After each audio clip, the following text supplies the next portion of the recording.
Boa noite, meus queridos. Iniciando mais um Saque Sangue. Hoje a gente vai abordar aqui sobre dois caminhos que a gente mesmo percorreu, né? E agora parece estar iniciando um outro caminho, né? É uma nova abertura. Eu sinto que a gente está acolhendo, então, uma nova forma, né? De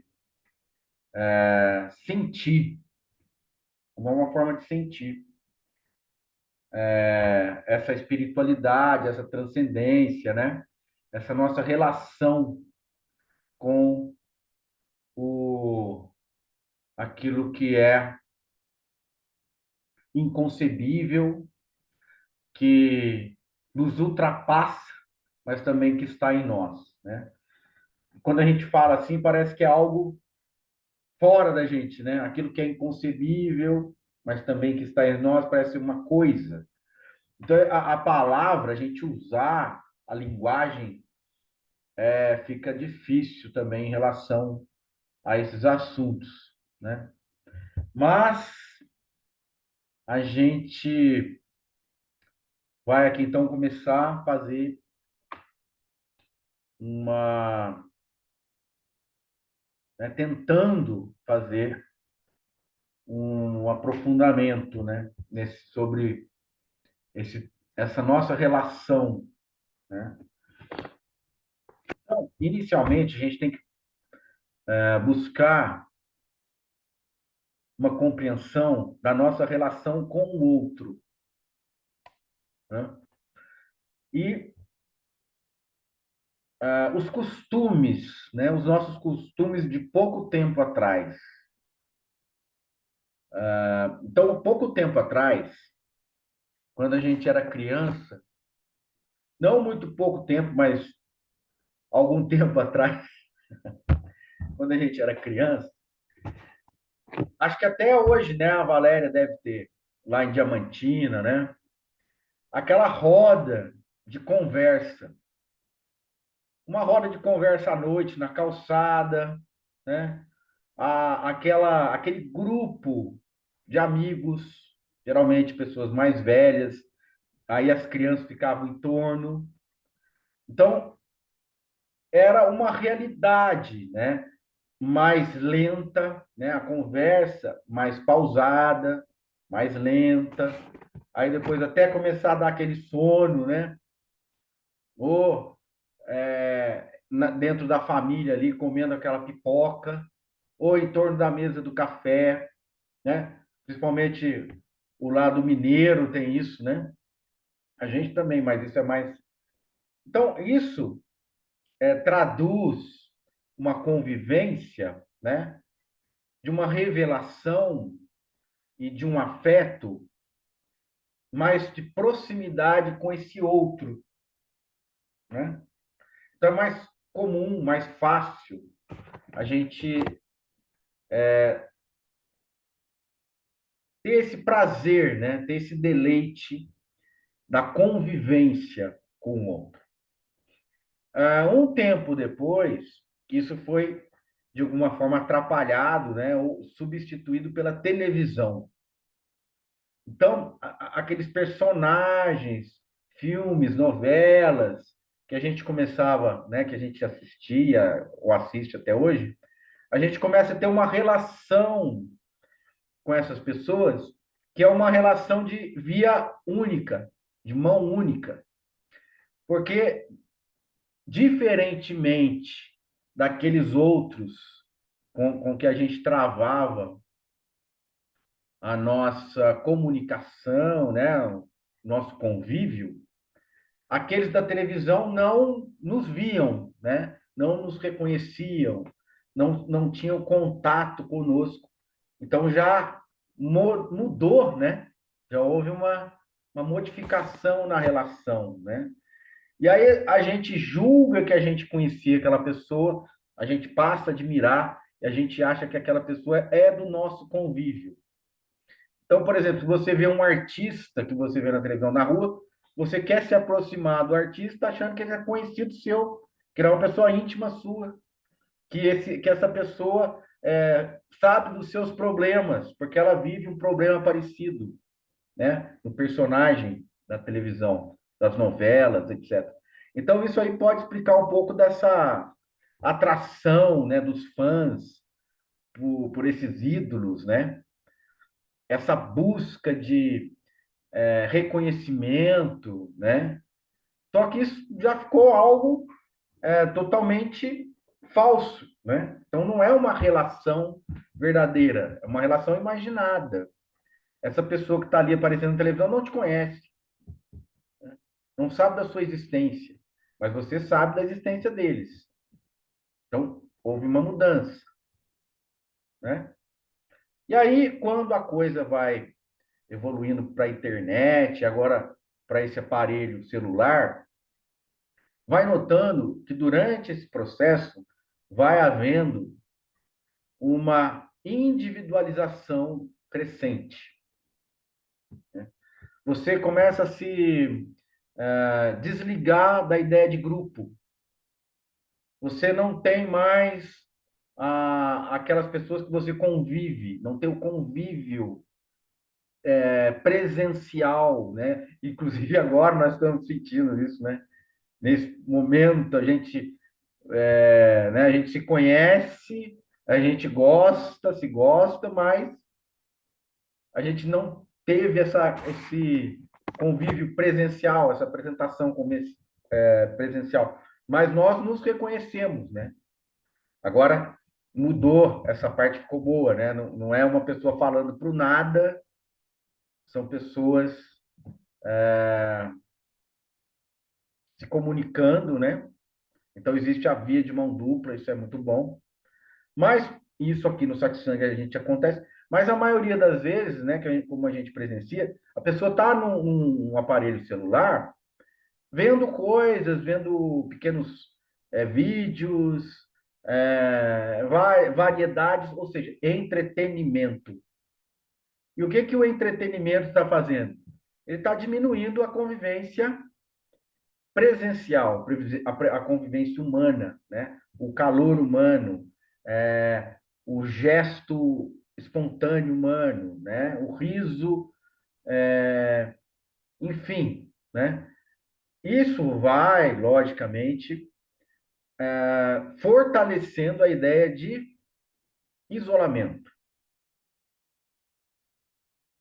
de individualidade, né? É você com o celular, é você com o seu mundo, é você com a sua bolha, né? Então, os outros vão ficando cada vez mais distantes, né? O convívio social, o convívio, né, que se dava tão naturalmente, fica mais estranho, né? Eu estou descrevendo esse cenário aí que está acontecendo, mas é interessante a gente olhar o cenário até pelo próprio cenário, mas para a gente fazer uma introdução no nosso tema também, né? Que talvez até explique um pouco a tendência da gente tentar se auto-identificar com algo que seja mais elevado, uma ideia, né, que seja mais elevada e que possa alavancar a gente junto, né? Que está acontecendo na própria espiritualidade aí de uma forma muito intensa, né? Eu não vou dizer que isso não seja real, né? A não dualidade é algo muito bonito, né? Algo que nos inspira, né?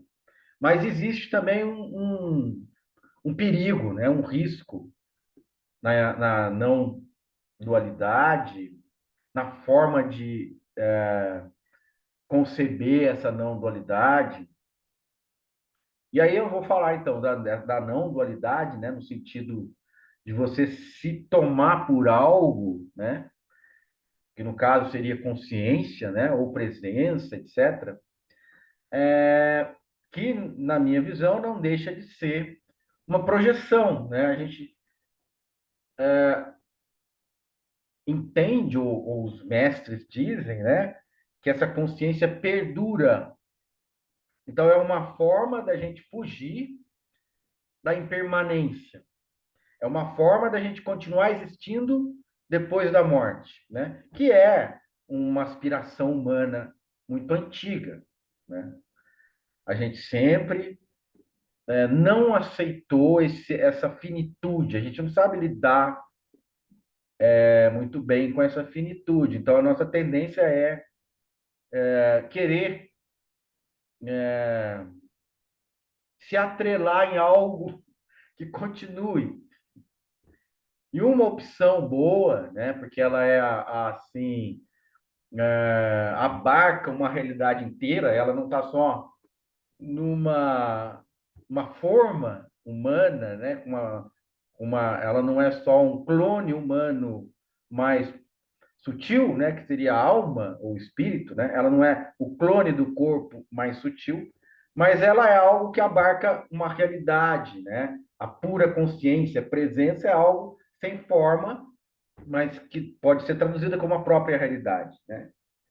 E aí a gente também pode correr esse risco de achar que nós somos essa realidade.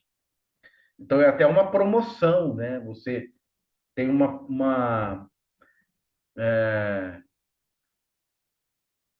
preponderância até sobre essa forma, né? Eu sou sem forma, eu sou algo transcendente, eu consigo ir além dos limites da materialidade, tal, né? Não estou dizendo que isso seja algo falso, mas é algo que pode ser sedutor, né? Não digo que isso seja falso, mas a gente pode se seduzir por as nossas características de individualidade, de autocentramento, da gente querer levar junto isso que a gente chama de eu, né? Por isso, quando a gente fala o eu sou, de que eu nós estamos falando, né? O que eu estou carregando junto com esse eu? Porque quando eu falo eu sou, esse eu está lá, o eu que você é agora. Não é um outro eu qualquer. É um eu que é reconhecido por mim, um eu familiar, um eu com os meus gostos. Não é um eu estranho, né? É um eu com as minhas formas de conceber a vida. É o eu com meus valores, com as minhas fragilidades, com os meus condicionamentos, com os meus medos. Ou seja, um eu humano, um eu egóico, o eu que também pensa em si e não tem nenhum problema nisso, né? Mas o que nós estamos querendo levar junto com esse eu sou, né? Eu entendo que esse eu sou, ou ser, ele tem uma característica impessoal, e que fica difícil porque é contraditório. Como um eu sendo impessoal? O que é impessoal? Aquele que não vai carregar os condicionamentos, aquele que não vai carregar valores, aquele que não vai distinguir os polos opostos, né? É algo completamente intangível, inexplicável. E isso vai se aproximando da própria realidade sem a marca da individualidade, sem a marca da pessoalidade. Entende? Então, esse eu sou, na verdade, ele é muito mais vazio do que a gente, de conteúdo, né? Do que a gente supõe. Eu sou é simplesmente ser. E o que é? A realidade é. Alguém é que faz a realidade, alguém tem o poder de se auto fazer existir. Alguém, né, tem essa capacidade de dizer a partir de agora eu existo. Então isso fica frágil, porque não foi eu que determinei a minha própria existência. E quando eu falo eu sou, eu não estou falando de mim. Porque isso que é e que eu chamo de eu, e com o qual eu me identifico, não tem o poder de transformar algo inexistente em existente, né? Não tem esse poder. Então, não adianta muito a gente se identificar com um eu sou pessoal, porque esse eu sou não é pessoal. E como a gente vai entender um eu sou que não é pessoal, né? Porque a própria palavra eu está invocando algo pessoal. E essa pessoalidade, ultimamente, com esse fenômeno da internet, no caso das redes sociais e do celular em si, que tem essa atração muito forte, né, sobre todas as pessoas, como que ficou a nossa relação conosco, com o mundo e com os outros, se não algo muito mais autocentrado, muito mais egóico. Você com você, no sentido egóico. Você é o único personagem do seu mundo, né? Há um isolamento. Então você passa a ser o único personagem. Aí até lembro da história do Pequeno Príncipe, né? Sozinho no planetinha.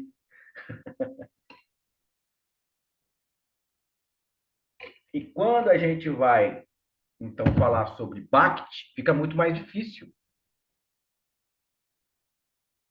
Fica muito mais difícil, porque quem é o outro? Se você vai falar de Bhakti, devoção, você tem que se devotar a alguma coisa, ou algo que não pode ser chamado de coisa, que basicamente é o outro. E com esse fenômeno da gente se isolar, né, por conta de tecnologia e por conta de insegurança, por vários fatores, nós desconfiamos muito do outro. Por conta de traumas, por conta de abusos, nós ficamos decepcionados com o outro, não é? Nós ficamos com o pé atrás em relação ao outro. Então, se Deus é o outro, o grande outro, qual é a nossa relação com Deus? Né? Ela fica muito fragilizada. Em um tempo mais distante, a gente tinha uma outra forma de viver. Essa outra forma de viver, ela era mais plausível, você confiava mais nesse outro, né? Eram pessoas mais próximas, pessoas mais amistosas, você se sentia seguro na presença dessas pessoas. Então existia algo que era mais calor humano, mais proximidade, mais confiança. Hoje, a gente a todo momento está sentindo insegurança, o outro pode invadir a sua casa, o outro te ameaça, né? Então, isso embaralhou muito. Então, eu acho que é mais difícil, né? Eu estou passando essa forma de ver, né? Essa concepção hoje para a gente, que fica muito mais difícil. Tá? Então, esse é um passo. O outro passo, fica muito mais fácil você se voltar para o eu sou. Porque você, na verdade, já faz isso, né? A todo momento. Você é com você, só que esse você não é o eu sou impessoal e todo abrangente, que é universal, etc. Esse eu é o eu, esse pequeno eu, a pequena mente, com as suas fragilidades, seus medos, suas ansiedades, seus desejos, né? E é um pequeno eu imaturo, criança no sentido de não ter ficado maduro, não ter ficado adulto. Então, há anseios reprimidos de criança, né? Infantilizados. Então, é esse eu. E aí a gente pega esse eu todo cheio de contaminações e coloca ele num pedestal espiritual. Quer transformar esse eu quero ir junto com toda essa espiritualidade, né? Etc, etc. Então, aí é o risco. Por que que é o risco? Porque está muito mais fácil você ir para o lado do eu sou do que para o lado da devoção. Inclusive, parece que com o advento da ciência, com toda essa racionalização, como que fica as coisas ditas divinas, né? Elas foram é,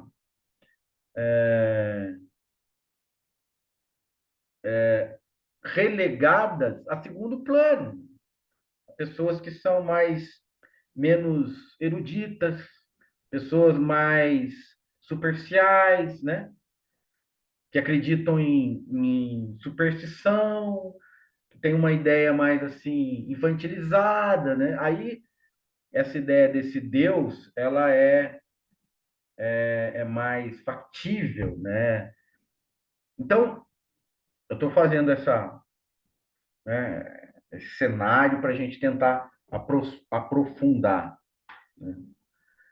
Só que hoje eu estava falando com a Lili também, eu acho que o risco é muito maior, lógico, nessa não dualidade, né, que nos é oferecida, porque nós estamos muito, vamos dizer, imaturos ainda para se diligenciar de uma forma mais coerente, né? E por que que a devoção, o Bhakti, oferece menos risco? Porque você não está olhando para si, você está olhando para algo maior, você está se dedicando a algo maior. Você está reconhecendo algo maior, principalmente, né? Principalmente reconhecendo algo maior. E quando você reconhece, você reverencia e se devota,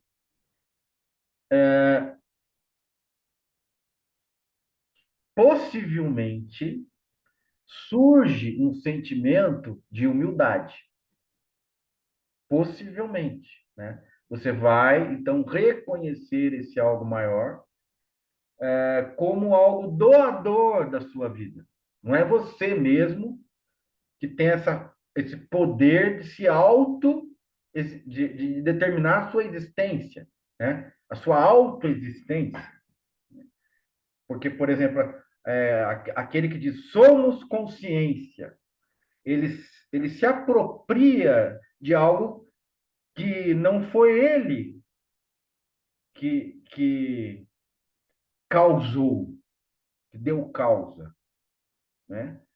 A existência, a consciência acontece, mas não é algo que eu controle, não é algo que eu decidi que existisse. Então, como você não é isso que você decidiu que existisse, como você pode se autodenominar que você é isso? Já é uma contradição, né? Eu sou consciência, tudo bem. Foi você que fez surgir essa consciência? Não, né? Então, a gente começa a ter uma noção de uma habilidade que não existe em nós. Nós constatamos que a existência, que a consciência acontece. Ponto. É isso que nós podemos dizer sobre consciência, né? Você não pode se auto denominar consciência, porque não é você que está produzindo consciência, não é você que está causando consciência, não é você que está causando a realidade. Você não sabe como fazer isso. Você não sabe, os sentidos estão aqui operando, você está ouvindo o que eu estou falando, mas você não tem a capacidade de causar este ouvir. Você não é a causa do ouvir. Você não é a causa do ver. Você não é a causa dos sentidos estarem operando. Você não é a causa da respiração estar acontecendo. Então, se a gente começar a perceber que a vida que você está vivendo não é algo que você possa ter causado, e que isso é algo totalmente inexplicável, você começa a ter mais humildade. Não que você vai explicar o que está acontecendo, mas você constata que isso que está acontecendo não está a seu alcance. E, portanto, você não é a fonte da onde está surgindo isso. Você participa disso, mas você não tem a capacidade inteligível de produzir isso. Você não tem a capacidade inteligível de produzir uma galáxia. Você não tem a capacidade inteligível de produzir um oceano, de produzir um espermatozoide, no sentido da criação do nada, a partir do nada, da vida orgânica, dos minerais, dos átomos, das estruturas subatômicas e nem das grandes estruturas. Né? Então, é muita pretensão a gente achar que a gente é algo que produziu tudo isso. A gente não é isso. Então, por isso a gente começa a tender a uma devoção no sentido de constatar que há realmente algo inexplicável acontecendo. E constatar que não foi você que deu causa a isso. Né? Então, estas constatações estão nos levando para a devoção, para o Bhakti. Né? O risco é, no meio do caminho, a gente inventar algum Deus conveniente que supra as nossas necessidades básicas e a gente caia novamente na armadilha do ego. Então, há um risco na não dualidade? Há um risco de se determinar que o ser ou a consciência é o que eu sou, no sentido de que não precisa fazer mais nada. Eu já constatei isso e acabou, né? Esse é o risco. Outro risco no caminho é inventar um Deus conveniente. Então, a gente tem que entender que o mistério está sempre aberto. Que nós não precisamos e não vamos ter capacidade de compreensão de tudo o que se revela. E diante dessa grandiosidade, nós podemos nos sentir acolhidos, porque nós não somos estranhos a isso. Nós não somos estranhos à vida. Nós não somos estranhos à consciência, à presença, etc. Mas não somos os causadores disso.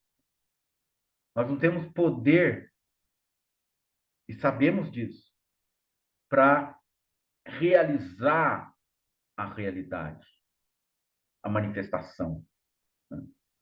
Então, eu sou a consciência que produziu a manifestação. Não. Eu participo da manifestação. Eu reconheço que há manifestação. E eu reconheço que eu não sou a causa dessa manifestação.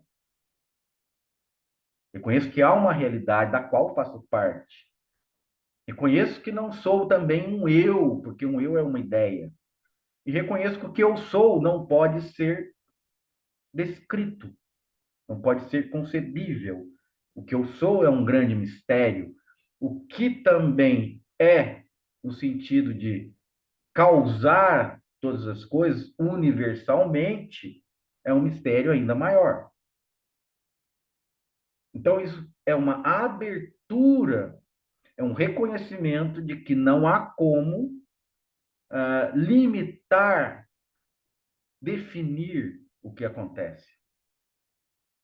Isso também já é o início da devoção, do Bhakti, no sentido não de eleger algum Deus com algum tipo de imagem, algum tipo de forma, mas é no sentido de você se abrir para esse desconhecido conhecido.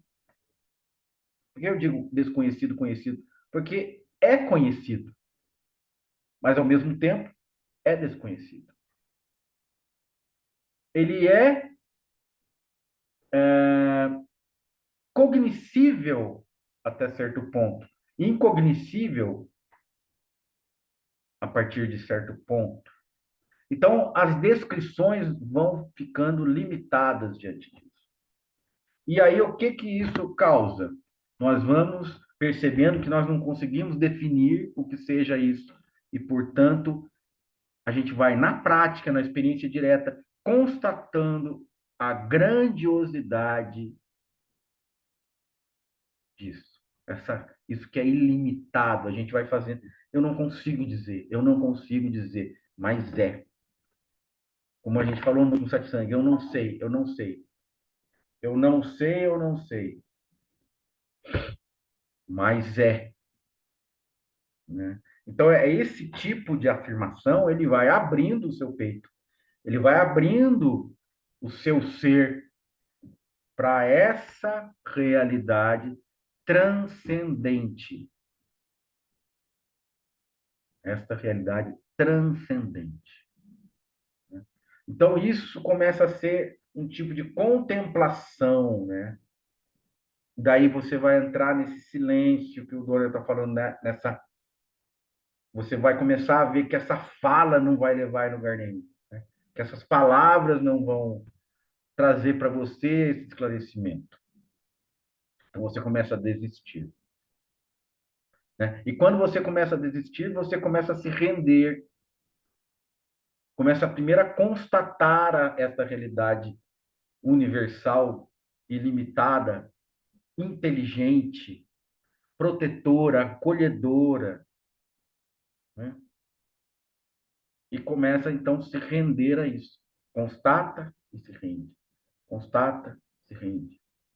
Então é esse o processo que eu, né, entre aspas, estou depois de tantos satsangs, a gente aqui, né, quem acompanhou sabe, a gente vai chegando de novo a outra forma de abordar, de conceber.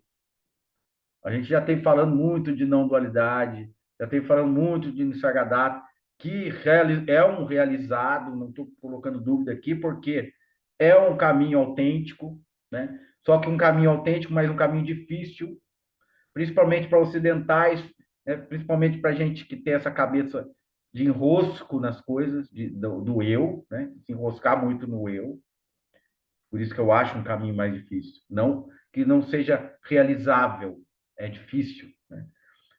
Mas eu vejo mais uma necessidade da gente como ocidental de ser acolhido, de ser amado. Então não é à toa que Cristo veio para o Ocidente, praticamente, né? Porque no Oriente nós temos Buda, nós temos a própria Índia com essa fonte de espiritualidade aí, esse potencial espiritual, né? Assim, abrangente, né? E forte. E aí a gente vê, então, a figura de Cristo, e também a gente vê ao longo da história a figura de Cristo sendo também maculada, né, por várias ideias. A gente vê esse movimento se tornando, o próprio cristianismo se tornando algo que ele mesmo combatia, né? Então, ao longo da história, a gente se decepciona, né, com esse cristianismo, muitas vezes, até o ponto da gente dizer qual é a sua religião. Aí você fala, eu sou católico, mas não sou praticante, né? Isso é muito comum, né? O que que você é? Eu sou católico, mas não sou praticante. Ou seja, você não é nada. Porque se você não pratica, o que que você é, né? É a mesma coisa que você fala assim, ó, eu sou um jogador de futebol sem bola. Eu não jogo. Você joga bola? Eu jogo, mas sem bola. Ué, mas por que isso, né? Porque há um distanciamento dessa natureza, né, primordial, de devoção, né, de reconhecimento, né? Vai ficando, a gente foi se distanciando de Cristo, e se talvez não se adaptando à igreja de Cristo, né? A igreja que se auto-intitula de Cristo, né? Porque a gente vê na igreja que se auto-intitula de Cristo muita riqueza, né? Muita contradição, e a gente também vai ficando sofrendo influências da própria tecnologia, ciência, etc. E a gente vai dizendo, não, o homem é mais poderoso, porque o homem vai à Lua, o homem vai a outros planetas, né? Então a religião fica, né, essa religião tradicional, vamos dizer assim, ela fica superada, porque a ciência tomou um lugar que é acima dessa religião, né? Porque ela vem explicando de uma forma mais consistente as coisas, ou aparentemente, né?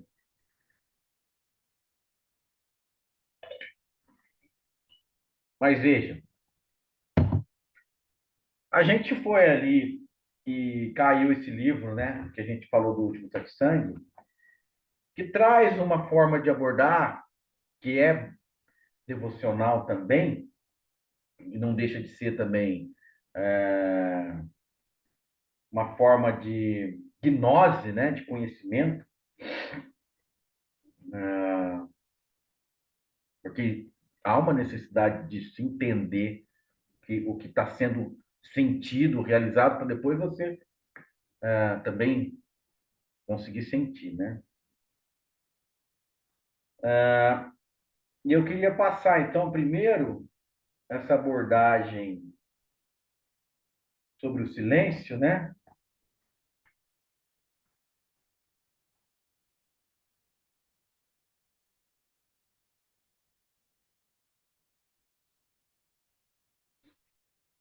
Que o Dorner trouxe, a música do silêncio, né? Então, vamos lá.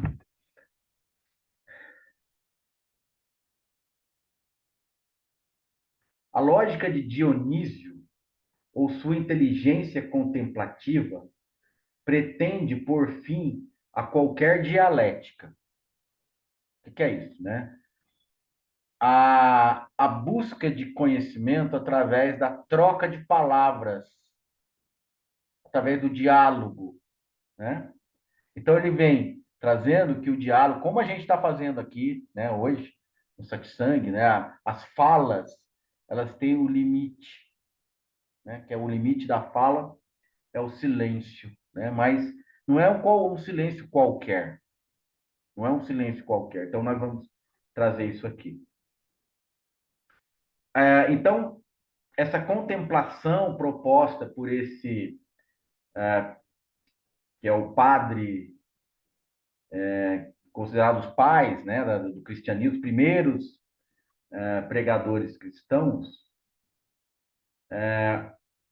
ele diz o seguinte: para ele, o essencial não se encontra aí, né, nas palavras, no diálogo. Né?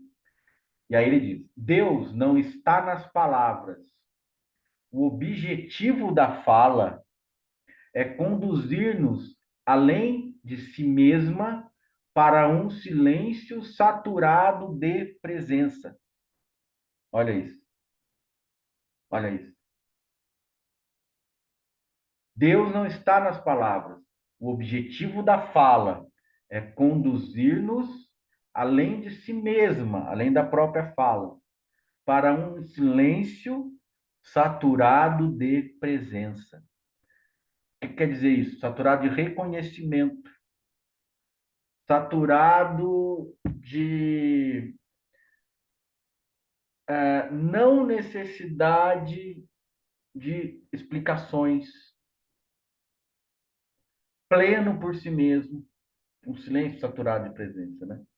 Que é o silêncio contemplativo, é o silêncio com conteúdo, né? Então não é um silêncio qualquer nesse sentido. Né? Então essas falas, inclusive a fala que a gente está, né, tendo no satsang, né? Essa fala é direcionada a ir além dela mesma, é causar aí em cada um de vocês esse silêncio saturado de presença, né? Então essa é uma fala muito inspirada e muito profunda, E esse tipo de abordagem,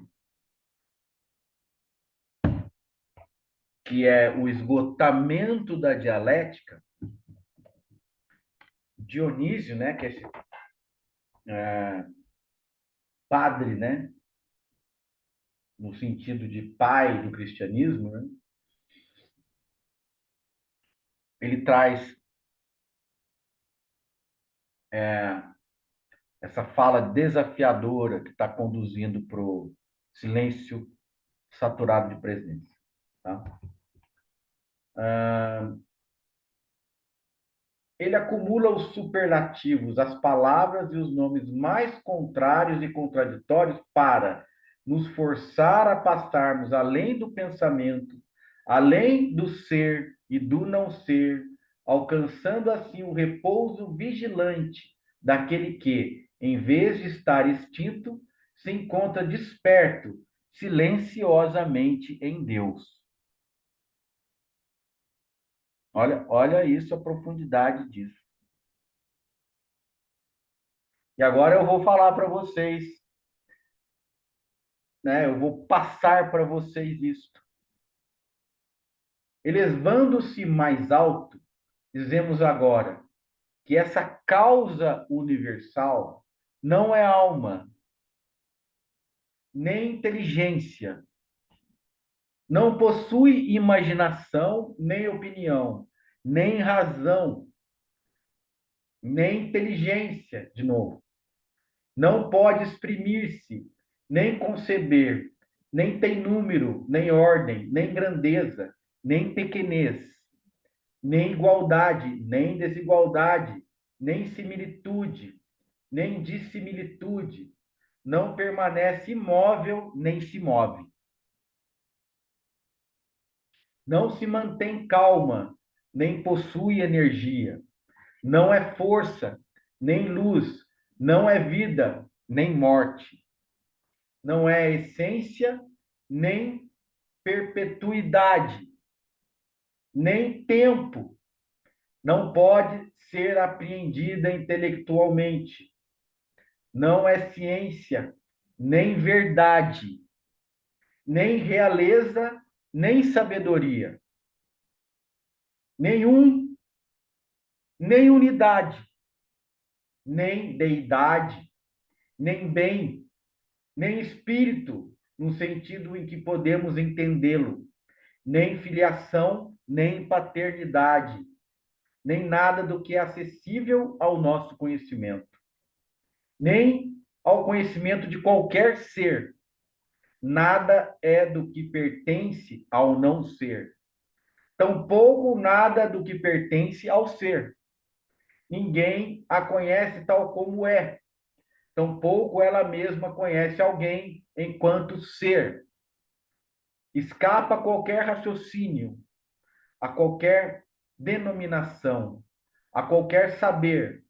Não é nem trevas, nem luz, nem erro, nem verdade. Nada pode ser afirmado ou negado a seu respeito. Quando fazemos afirmações e negações que se aplicam a realidades que lhes são inferiores, nada afirmamos ou negamos a seu respeito, porque qualquer afirmação permanece aquém da causa única e perfeita de todas as coisas, assim como qualquer negação permanece aquém da transcendência daquele que está simplesmente despojado de tudo e se situa além de tudo.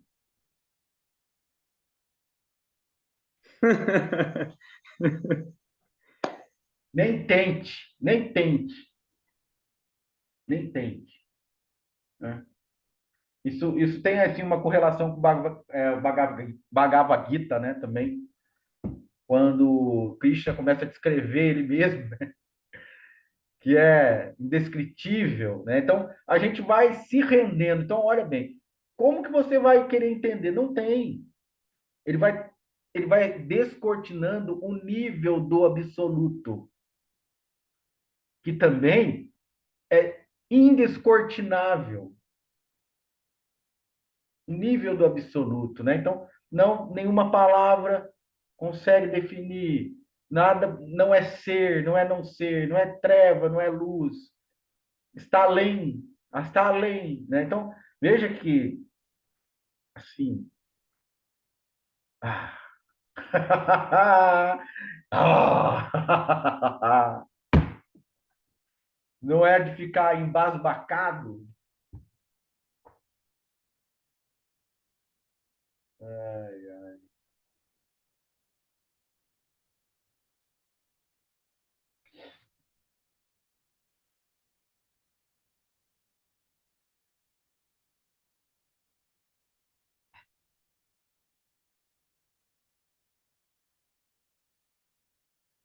Aqui, ó, que coisa linda, ó.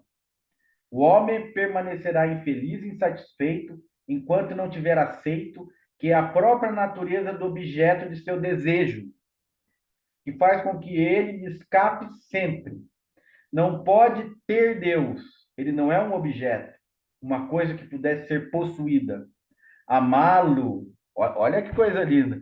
Amá-lo é tender ininterruptamente em sua direção e, de forma paradoxal, renunciar à sua posse,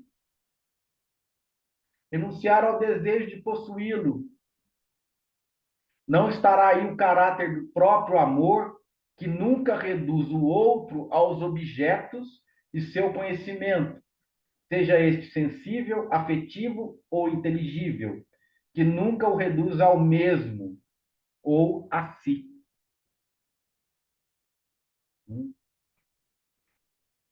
Deus, como infinito e todo, como Deus é infinito e todo conhecimento humano é finito, não se pode, sem ilusão, identificar Deus com o que se consegue apreender.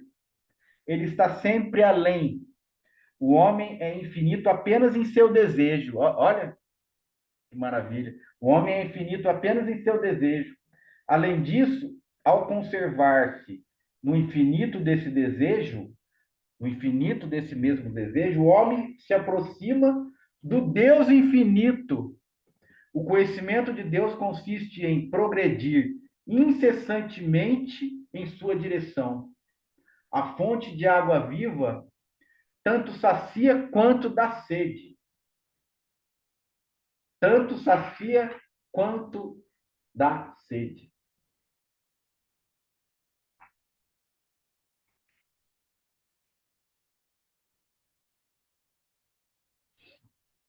Então, a gente vai navegando, né, por esses paradoxos que vão desconstruindo qualquer tentativa, né, de aproximação incauta ou reduzida ou superficial, né?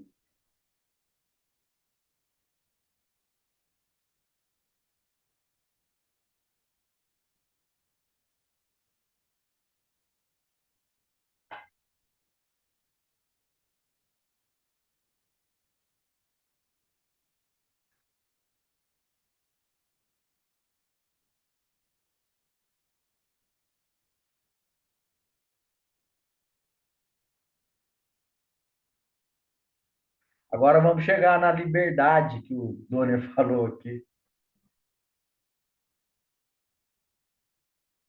A sabedoria e a paz consistem em aceitar tal vazio, sabendo que Deus lhe dá plena satisfação ao aprofundá-lo cada vez mais. O espírito criado, assemelhado a Deus, no sentido de que é infinito, no entanto, é diferente dele no sentido de que é um infinito em movimento. A essência da alma é, assim, uma participação cada vez maior, mas nunca consumada em Deus. Este vazio no homem é o próprio espaço de sua liberdade, pela qual ele pode aceitar crescer, ampliar sua capacidade de vida e participar do vivo.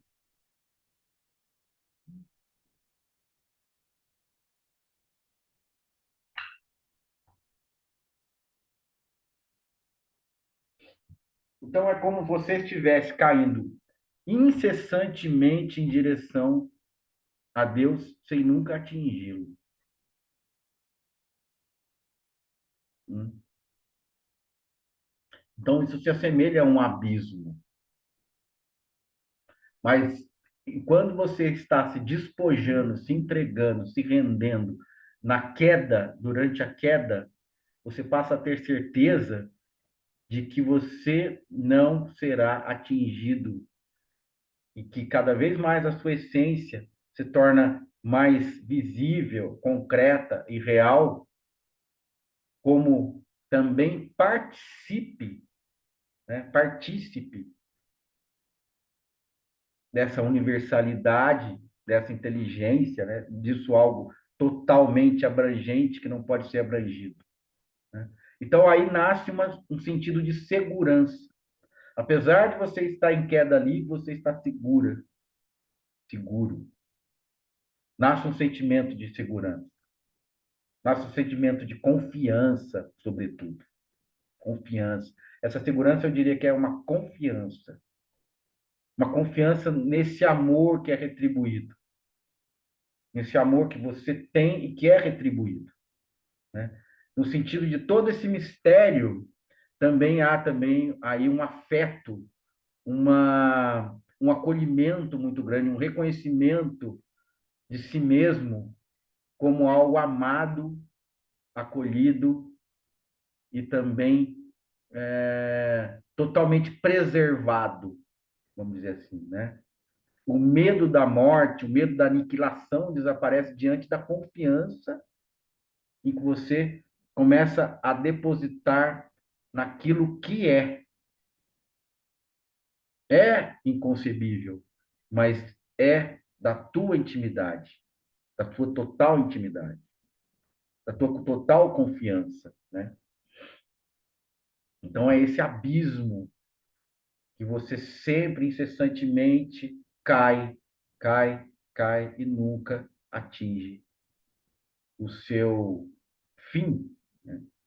Mas está sempre envolvido cada vez mais por esse espaço infinito de queda, a queda em direção ao divino, a queda em direção ao inexplicável, inconcebível, né? A esse estado, essa causa, né? Que o Dionísio começa, né? Elevando-nos mais alto, elevando-nos mais alto. Dizemos agora que esta causa universal não é alma, não é inteligência, não possui imaginação, nem opinião, nem razão, nem inteligência, não pode exprimir, não pode conceber. Então, isso parece muito também um texto do Zen budismo, né? Que é o Sutra do coração, né? O coração da perfeição da sabedoria, né? Que ele vai retirando todas as nossas tentativas de descrever, né? O inconcebível, né? No nariz, língua, corpo, mente, vai retirando as nossas fantasias, né? E nos aproximando cada vez mais dessa realidade inconcebível, que paradoxalmente a gente vai ter um sentimento de pertencimento em relação a ela. Ela vai nos pertencendo e nós vamos pertencendo a ela. Isso vai se transformando naquilo que não é dividido,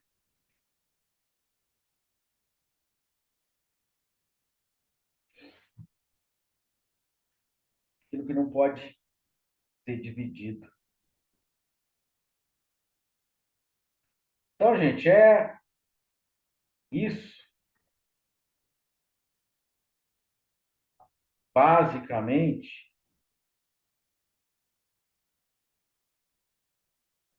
que eu gostaria de passar, né?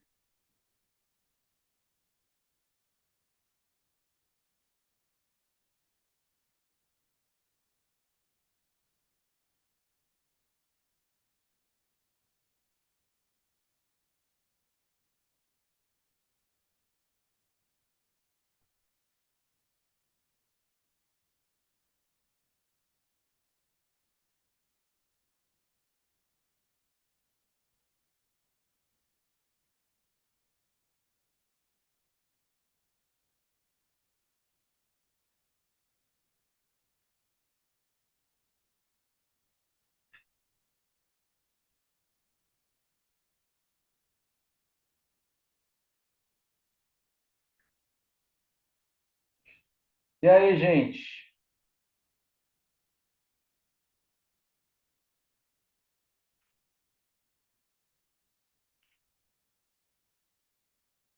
Mas isso a gente estava conversando também um pouco hoje à tarde com a Lili. Quando a gente vai se aproximando, a gente começa a ter um estranhamento, né? Que isso é também aquele susto, né? Em relação a essa grandiosidade.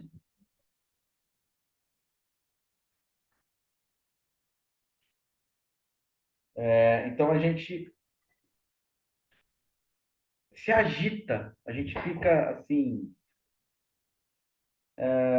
não está tranquilo, né? Em relação, a gente perde um pouco da tranquilidade, mas é normal, porque a gente não tem essa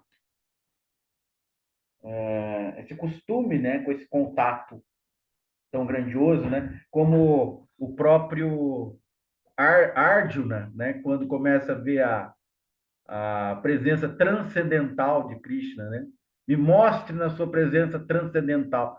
Aí o Krishna começa a acontecer aquilo que a gente está falando aqui, né? Não sou isso, não sou aquilo, mas ele começa a mostrar, ele não fala, ele começa a mostrar e o Arjuna fala: não consigo, para, para, eu não consigo conceber, né? Eu não consigo presenciar a sua forma real, não consigo.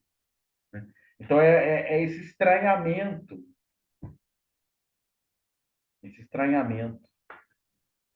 A Lurita falou: quando você começa a ter a liberdade de ser quem você é, você dá a Deus a liberdade de ser diferente daquilo que você existe. Ah, menina!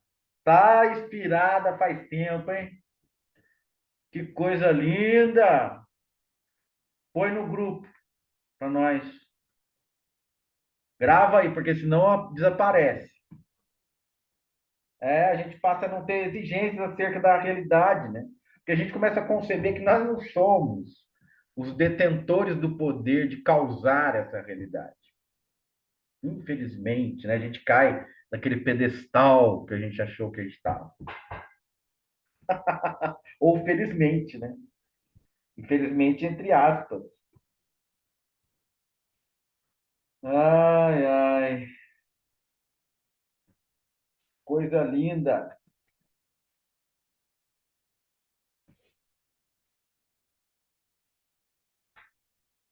Estou procurando para vocês aqui uma coisa muito bonita também.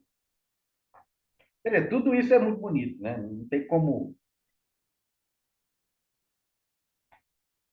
E aí, se alguém quiser aí manifestar-se sobre o que foi dito,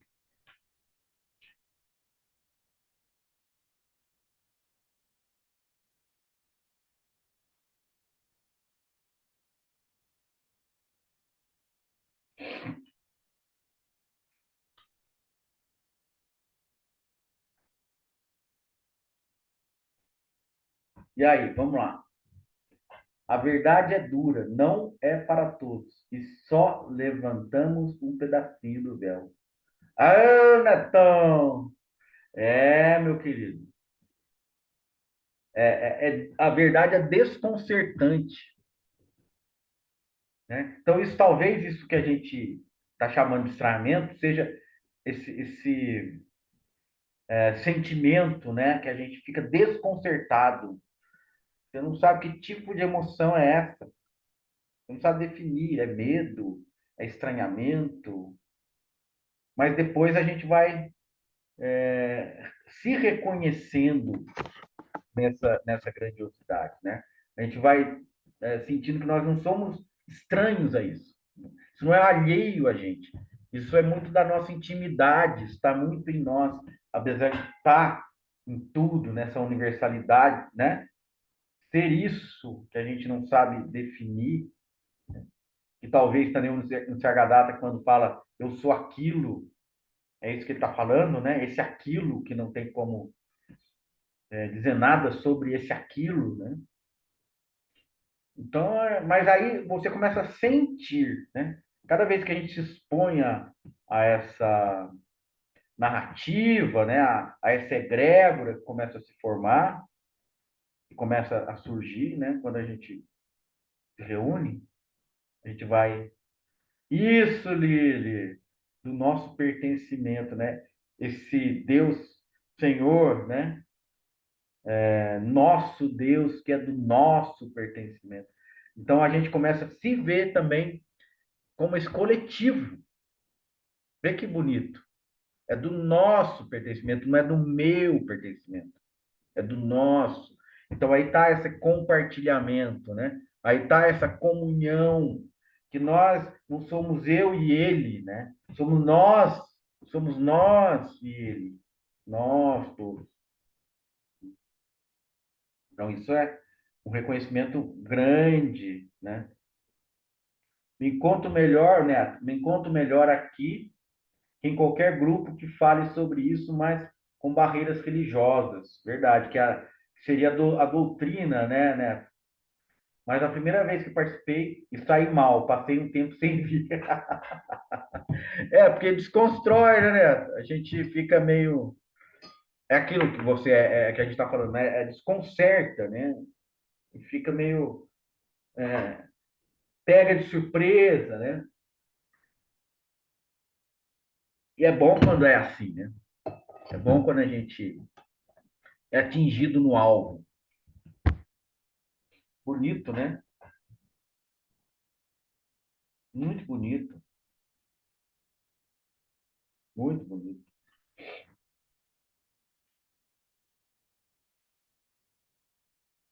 Então, eu queria ver aí se alguém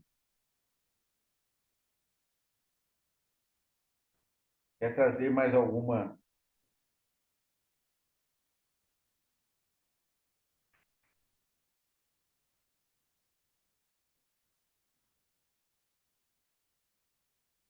Eu marquei várias coisas aqui, mas esse não está.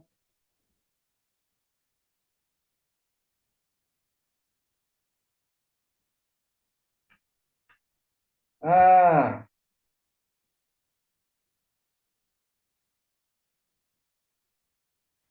gente, e aí? Lurita. O que você quer dizer, Lurita?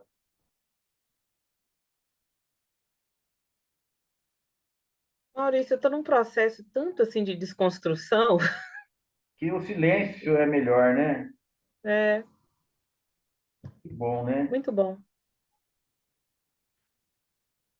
Então vamos ficar aqui um pouco, só quietos. É uma desconstrução onde a gente se encontra. Todo mundo, né, tá aqui, né? Nessa desconstrução. Mas essa desconstrução, ela está sendo amparada. Eu sinto isso. Por isso que é maior, por isso que é mais. Porque a gente não está sozinho. O mais legal disso aí que está acontecendo, que a Lilian trouxe, né, do nosso pertencimento, né? Nós somos do nosso pertencimento, enquanto sanga, né? Enquanto também receptivos a essa forma, né, de conceber algo maior, inexplicável, que ao mesmo tempo é ilimitado, mas da nossa intimidade, do nosso pertencimento.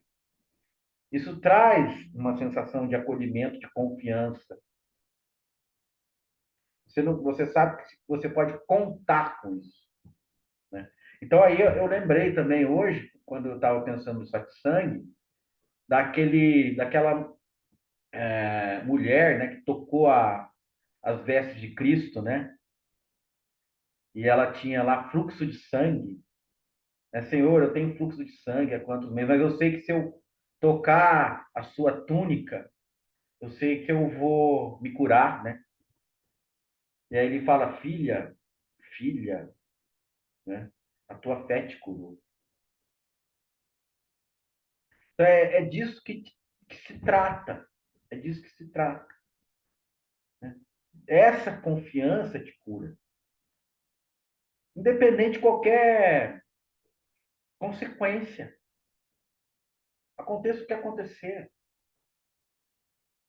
Isso já é a cura. Essa confiança, você se estabelecer nessa confiança que você não está sozinha,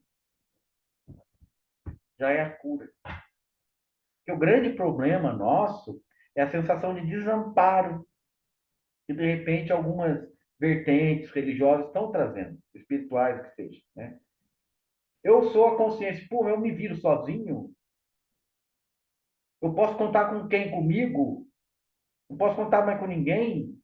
Eu sei que eu não posso contar só comigo. Eu sei que eu sou fraco, que eu tenho fragilidade. Com quem que eu posso contar, meu? Se eu não me conheço, eu sou essa consciência, mas eu não sei o que que é consciência. Eu não sei de onde veio essa consciência.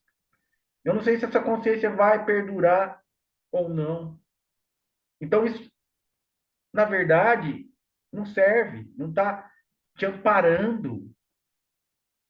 Então, a gente tem que ter essa confiança de estar amparado. A gente não sabe definir, conceber, mas a gente sente, né? Então, o que que aquela mulher, né, que tocou nas vestes de Cristo, ela falou: eu sinto que se eu tocar nas vestes dele, eu serei curada. Isso basta. O que que Cristo disse para ele? Isso que você sentiu que é verdade, basta. Curou você. Ela teve esse ímpeto, ela teve essa inspiração. Eu sei que se eu tocar naquela veste, serei curada. Eu tenho certeza. Isso é certeza. Isso é confiança. Isso cura. Isso cura. É isso que cura. Eu sei que eu estou amparado. Eu sei que eu estou amparado. Eu sei que eu estou segura. Eu posso contar com isso. Se eu sei que é assim, eu me rendo a isso no sentido de não ter que me virar sozinho, que eu não estou isolado, que eu não estou abandonado, gente. Né?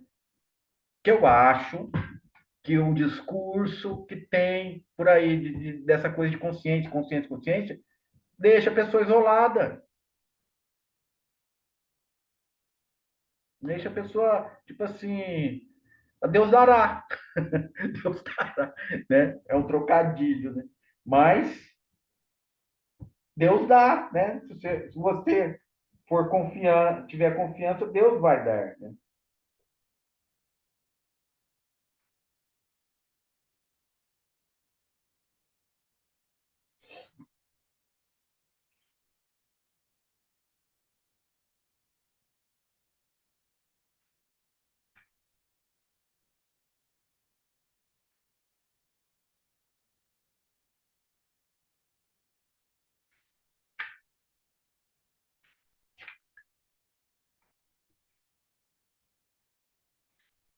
Gente, não sei se vocês querem aí acrescentar, mas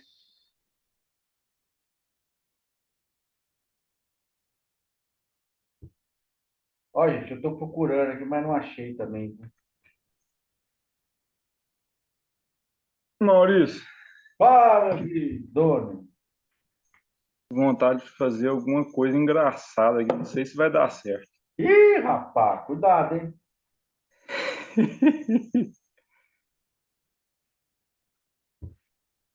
Vai, não sei, pensa bem, hein?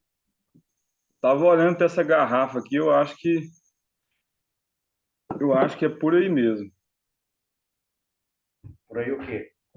Eu acho que o eu sou aqui no Brasilzão é mais ou menos igual essa garrafa aqui de cachaça.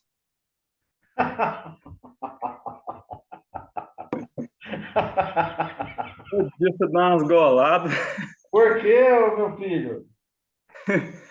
uai, o povo fica viciado, né? Ah, entendi, entendi. Oh, meu Deus, deu certo, Donner. Você falou, deu certo. Eu acho que 50% de álcool. deu certo. Bom, acho que é por aí, gente. Quero ver ficar sem a pinga, né? Ah, tem que tentar, né? Se tiver viciado, tem que tentar. Quer ver ficar sem afim. Ó, gente, ó, então, o que que eu acho? O ambiente que a gente está, ele vai favorecer essa história da presença, consciência, né? Que é algo, assim, neutro. Eu não sei se eu estou errado, gente. Vocês me digam, né?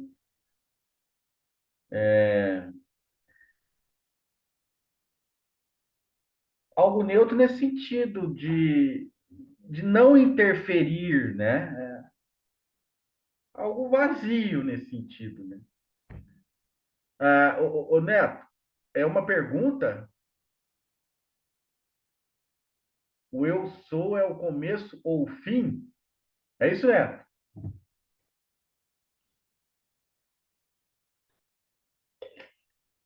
Quer explicar? Você está sem microfone?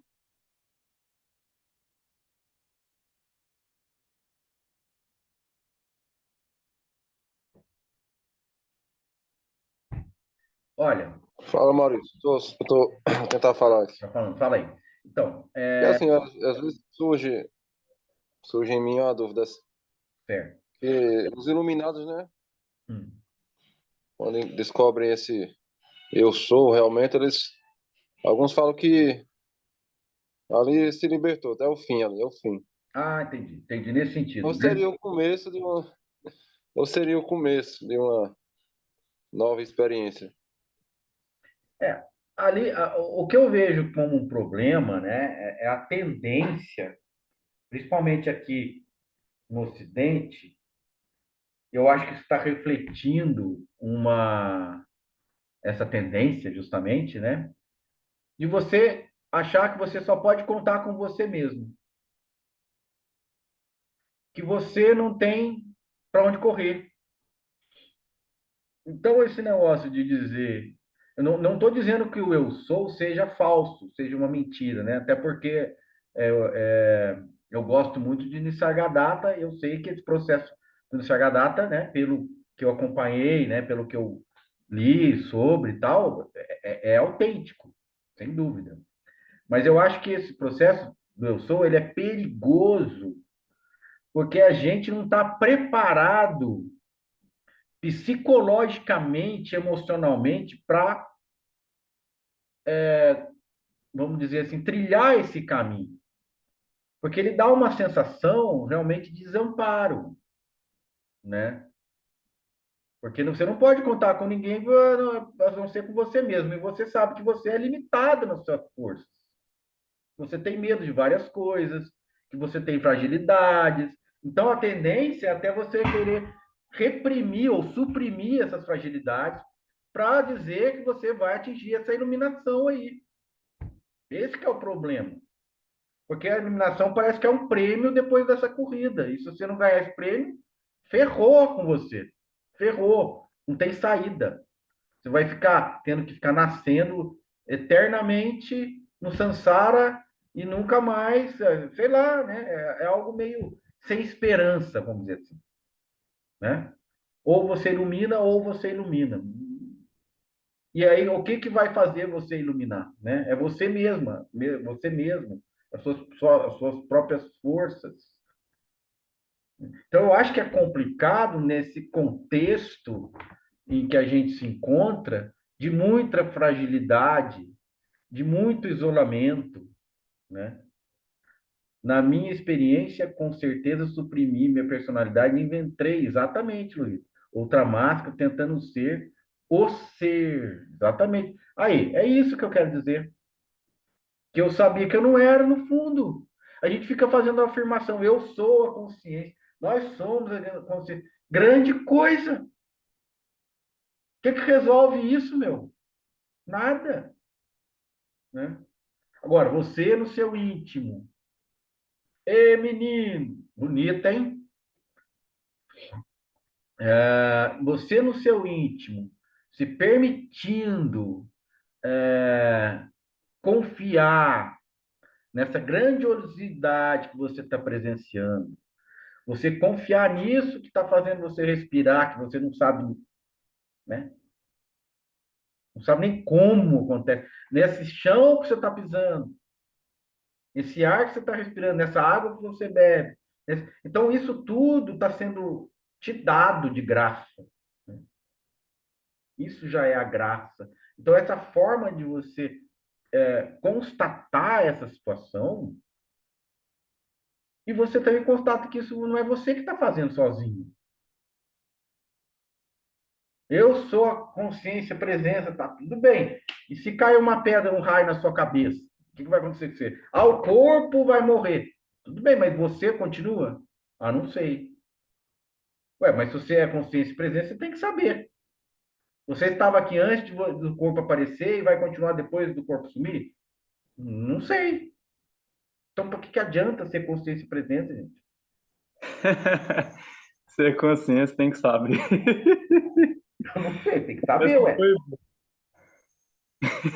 Porque se você está colocando no ápice da pirâmide, o que é o ápice da pirâmide? Não tem nada além de você. Eu sou presença consciente. Não tem nada além de você. Você é o máximo do ápice da pirâmide. Com os condicionamentos Todo, ocidentais, o eu todo. sou é só um orgulho mais chique. É uma Mais chique. autoafirmação, mas o que está sendo autoafirmado? Aí que está, Dona. Entende? Quem está se autoafirmando? Né? Essa autoafirmação está aqui com toda a carga emocional, psicológica, ou você conseguiu se ver fora disso. Eu acho que uma frase muito feliz, né? Um ensinamento muito assim direto, é o que o Nisargadatta falou, né? Eu sou anterior a tudo. Se você realmente sente isso, ok. Ok. Por quê? Eu sou anterior ao medo, eu sou anterior à sensação de individualidade, eu sou anterior, inclusive, ao eu. Eu sou anterior ao ego, então nada me atinge, né? Eu não posso ser atingido por nada, porque eu sou anterior a tudo.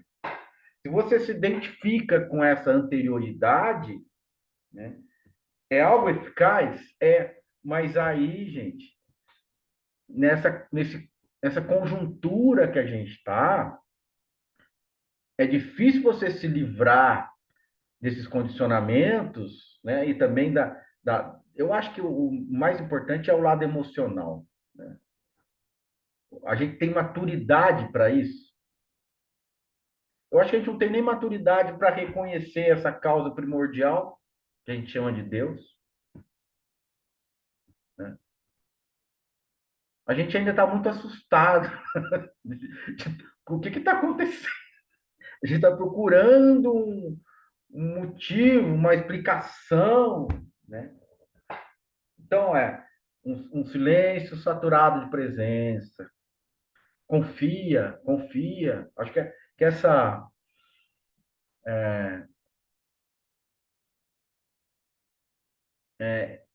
fala, né? Confia. Então, é muito simples por esse lado, né? Eu sei que se eu tocar suas vestes, eu estou salvo. Por um lado, é muito simplista demais, né?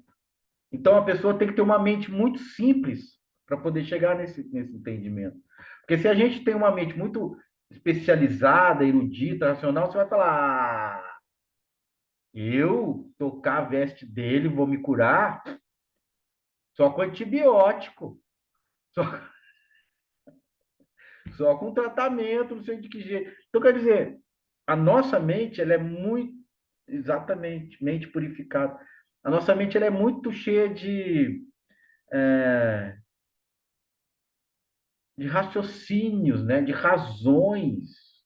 Nós temos muitas razões, nós sabemos muita coisa, nós temos muitos saberes, nós dominamos muitas coisas, nós controlamos muitas coisas, nós achamos que nós fazemos isso, né? Nós achamos que a gente tem todo esse conhecimento, tudo. Então, isso nos dá uma sensação de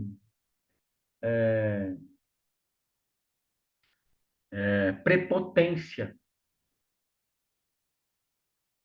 Todo mundo sabe muita coisa, muita coisa. Então, esse tipo de mente purificada que a Lili trouxe aí é muito difícil hoje. Maurício, Hum, e todo esse conhecimento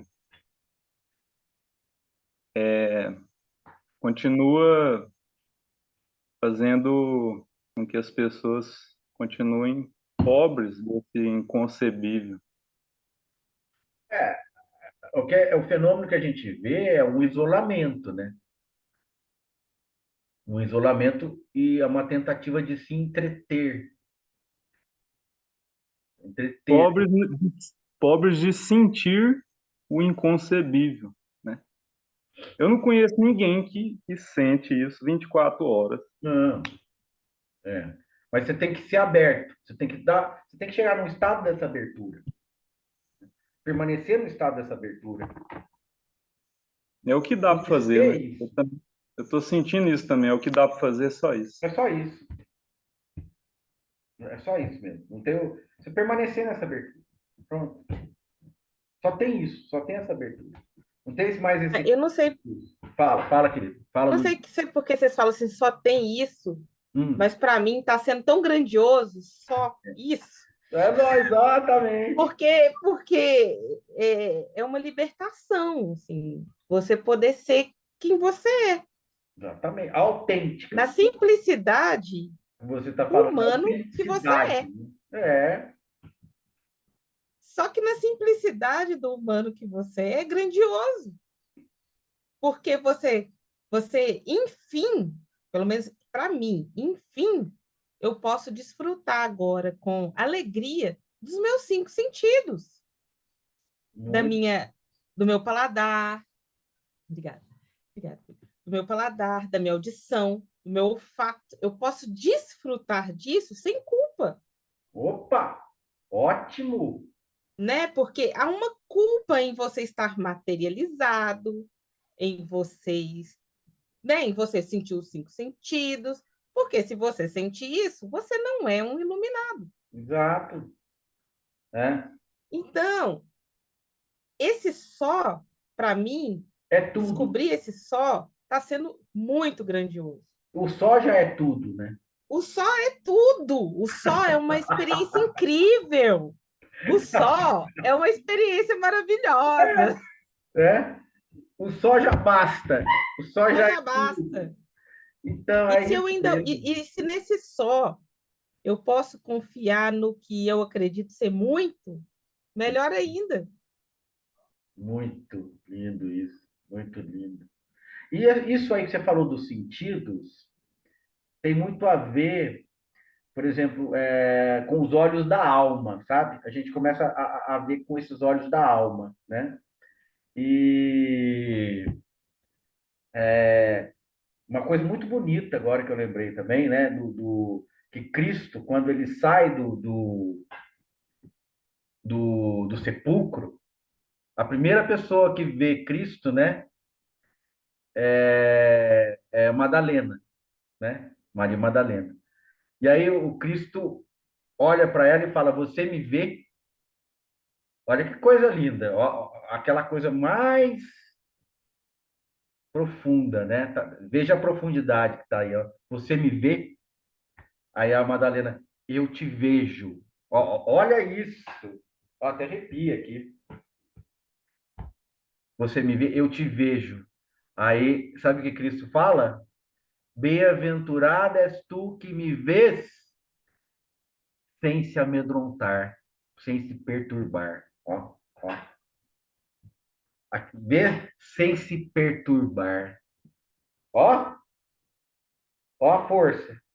Ou seja, a presença, né? A presença demolidora, devastadora de Deus se apresentando e você se permitindo que ela se apresente. Então eu não fujo dessa presença, eu não me perturbo com essa presença, eu me sinto à vontade com essa presença, porque ela é a presença da minha própria natureza e mais ainda, além da minha própria natureza.